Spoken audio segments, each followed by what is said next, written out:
Hi friends, welcome back to my channel. ఈరోజు నేను ఒక స్వీట్ రెసిపీ చేయబోతున్నాను.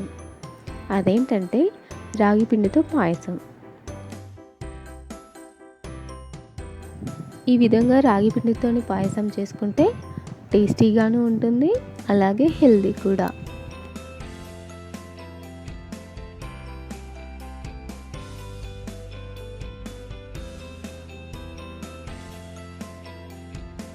సో దీనికి కావాల్సిన పదార్థాలు ఏంటో, ఈ పాయసం ఎలా ప్రిపేర్ చేయాలో చూసేద్దాం రండి.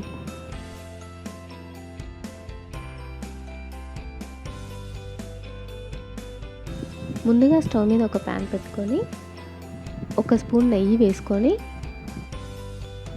1 స్పూన్ జీడిపప్పు, 1 స్పూన్ బాదం పప్పు వేసుకొని ఫ్రై చేసుకోవాలి.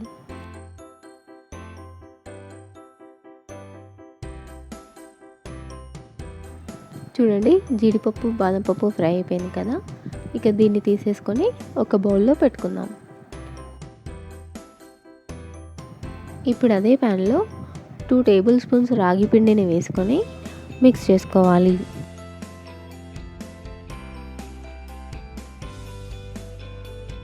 ఈ రాగి పిండిని మిక్స్ చేస్తూ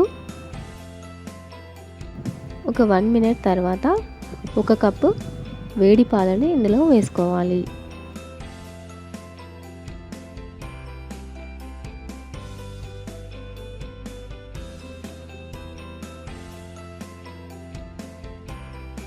ఆ తర్వాత 1/2 కప్పు వాటర్ వేసుకోవాలి. వేసుకొని ఇది బాగా మిక్స్ చేస్తూ ఉండాలి. చిన్న చిన్న ఉండలు కట్టకుండా మిక్స్ చేస్తూ ఉండాలి. మిక్స్ చేసుకొని కాసేపు ఉడికించుకోవాలి. ఇది కొంచెం తిక్కుగా వచ్చేంత వరకు ఉడికించుకోవాలి. ఇక ఇందులో 4 టేబుల్ స్పూన్ బెల్లం వేసుకోవాలి. మీకు టేస్ట్కి తగ్గట్టు మీరు వేసుకోండి. నేనైతే ఇక్కడ 4 టేబుల్ స్పూన్ బెల్లం యూస్ చేస్తున్నాను.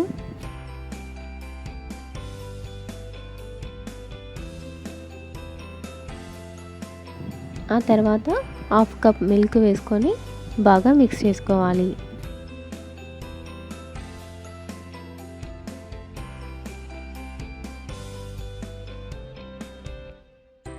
ఇక ఇందులో 1 స్పూన్ ఇలాచీ పౌడర్, మనం ఫ్రై చేసి పెట్టుకున్న జీడిపప్పు బాదం పప్పు వేసుకొని మిక్స్ చేసుకోవాలి.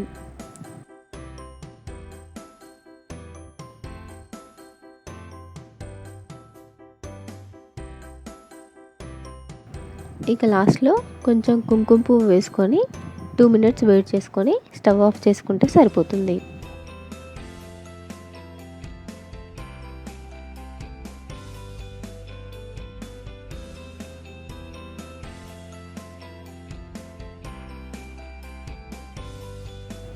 చూడండి, రాగి పిండితో పాయసం రెడీ అయిపోయింది.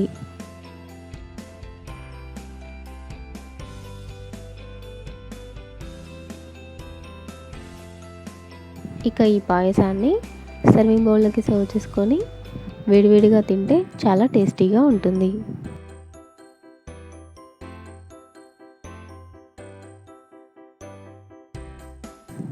ఇందులో స్వీట్ వేసాం కాబట్టి చిన్నపిల్లలు కూడా చాలా ఇష్టంగా తింటారు.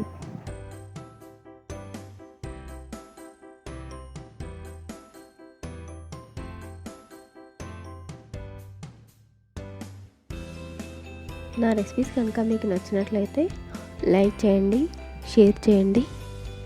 అలాగే మరిన్ని రెసిపీస్ కోసం నా ఛానల్ని సబ్స్క్రైబ్ చేయండి. And don't forget to press the bell icon. Thank you.